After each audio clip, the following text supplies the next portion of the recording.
everyone, so Christy again here. It's time for the next part in this the most recent series of videos that I'm running, and that is on the glossary terms that I have in my book. And I'm going through those again as much as I can get through one by one, and I'm going through the notes that I took on it, the things I highlighted, things to point out. The last one was on an acknowledged act. Today I want to talk about an act of correction. It's a lot of detail. Hopefully I can get through all the detail in this one video, but I might have to split it up into multiple parts. But here we go, act of correction. I'll get through as much as I can, and see you on the other side. Okay, so here I am in my glossary, and I have act of correction here. I show it on my page 540. Again, this is the 2021 version. This is probably not the correct page number for the one you're looking at, but I have it here. And then I also looked at it again. I have act of correction also, if you can see here, act of correction 540 and 598. Apparently I got kind of out of hand with note taking and indexing that note there. But act of correction, I have page 540 and 598. And then I also put some other notes here, if you can make that out. I put if it equals an affidavit of correction, it is an authentic act. That's what AA stands for. A car title act of correction is on a different page, which is not an authentic act. Again, if it's an act of correction for a car title, it is not an authentic act. And an act of correction, again, I made a note there, it is not used for wills, which I noted that on page 470. So that's a lot of information. So let's see what I can get through. First, I want to go to page 540. Apparently I wrote that twice, so that must be important. So let's get there. So I am on page 540 here. I have a lot of notes here. Active correction by notary. This is where the main guts of what an active correction is. So you can see everything that I have highlighted. If I start to read this, it might be kind of confusing, but I'm just going to kind of center in on it so you can see. So if you see there where I have that note that says second notary required to notarize the document, basically you can see there why that note is there. So in that first sentence, if a clerical error is made in a notarial act affecting property or any other rights, either the notary before whom the act was passed or the notary who prepared the act containing the error may correct the error by executing an act of correction before two witnesses and another notary. So just note that there, that a second notary is required, and it must be corrected by executing an act before two witnesses and another notary. So that statement is important.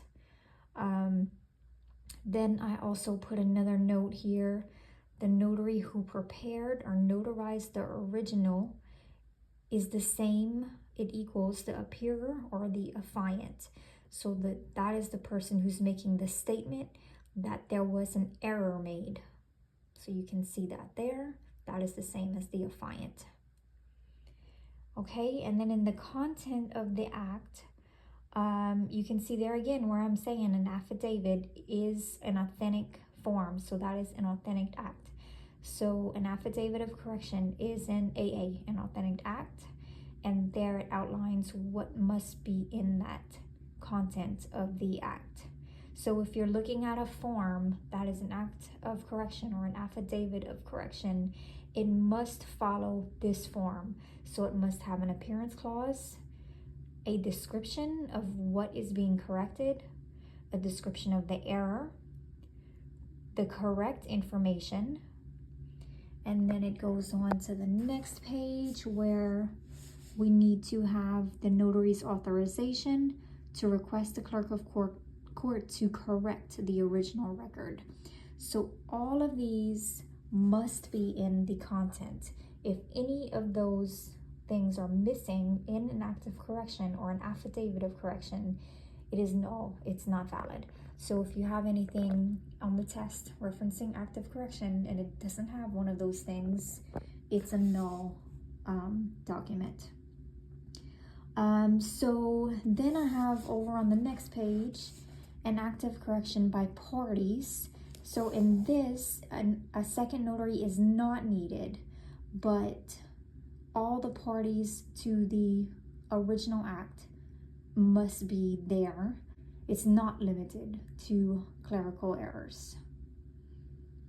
And then the content of the act are also highlighted there, that the same recitations as in the notarial active correction described above, except the parties to the original act are the appearers, and it is those parties' authorization and request, not that of the notary, that is given to the clerk of court.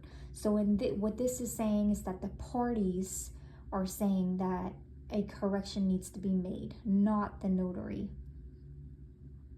And this form can be used if the original notary is deceased or incapacitated.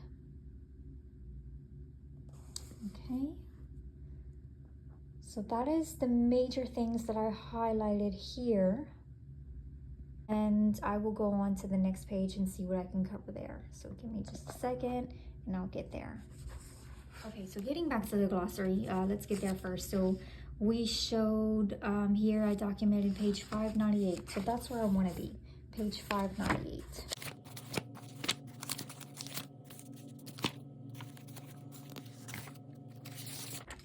All right. Page 598, this is, okay, so I didn't highlight anything, but it did explain the affidavit of corrections and what is in that, that law there. So I wanted to make sure that if I needed to refer to anything specific, I could see all the details. So if you can find this section in your book, well, in mine, it was for appendices, but it may not be the same in yours, but something that refers to affidavit of corrections, it is the same thing as an active correction. And actually, let me get back to page 540. So where we were first looking at the active corrections, that was in the section for notarial practice. And my chapter here was under miscellaneous acts. So if you have a section for miscellaneous acts, that's where it might be for your active correction details. Okay, now let me get to the next section where we talked about it. Okay, so the next section regarding active correction was for a core title. That was page 411. So let's get to 411. Okay, 411, affidavit of correction is there. Yeah, so it looks like it's just here. So for an affidavit of correction, this is for a car title. This would be the process. So this is just saying what would need to be required. I didn't highlight anything here, but let me just make sure I don't miss anything. See, on the next page, it shows a sample. So this is probably really nice to reference if you have this also in your book. This is under notarial practice. For me, it's titled movable transactions. So you might have a sample in your book as well, affidavit or active correction for a movable. And you can see what that form looks like. If you don't have it or you just want to copy it, the format, go ahead and pause, copy it. That way you at least have a sample of what that looks like. Okay, and then I'm gonna go, I think I had documented one other section.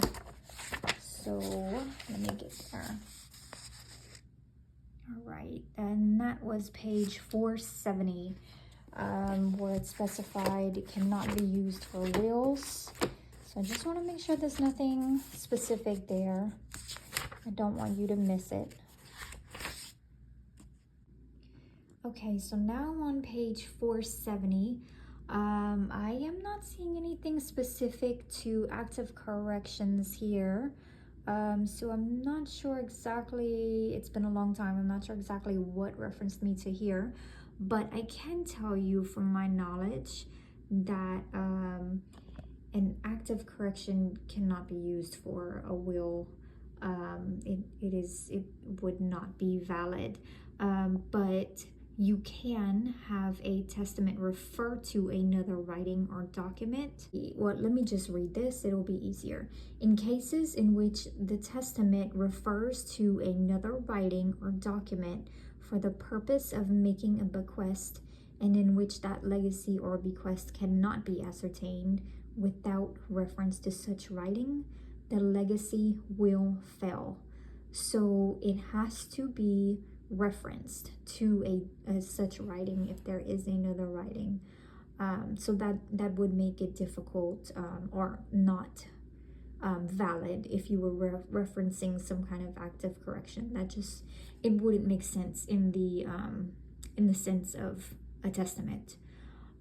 So that is most likely why I was drawn to this page, just to make sure that in case something would come up, I needed to be reminded that an active correction is not valid for a testament. And if you wanted to copy any of these notes here, this is under the section for notarial practice, and it is succession and testaments. This is in the section for codicils. So you can see what I highlighted here for that. And I'll probably have another video about that glossary term as well, but that is just an early view at it. Okay, and that takes care of that. So if you have any questions, reach out to me. If you want me to skip over into some other topic, let me know. But that will sum up the active correction or affidavit of correction video here, and I will move on in the next couple of days and send another one. Thank you for watching, and please subscribe.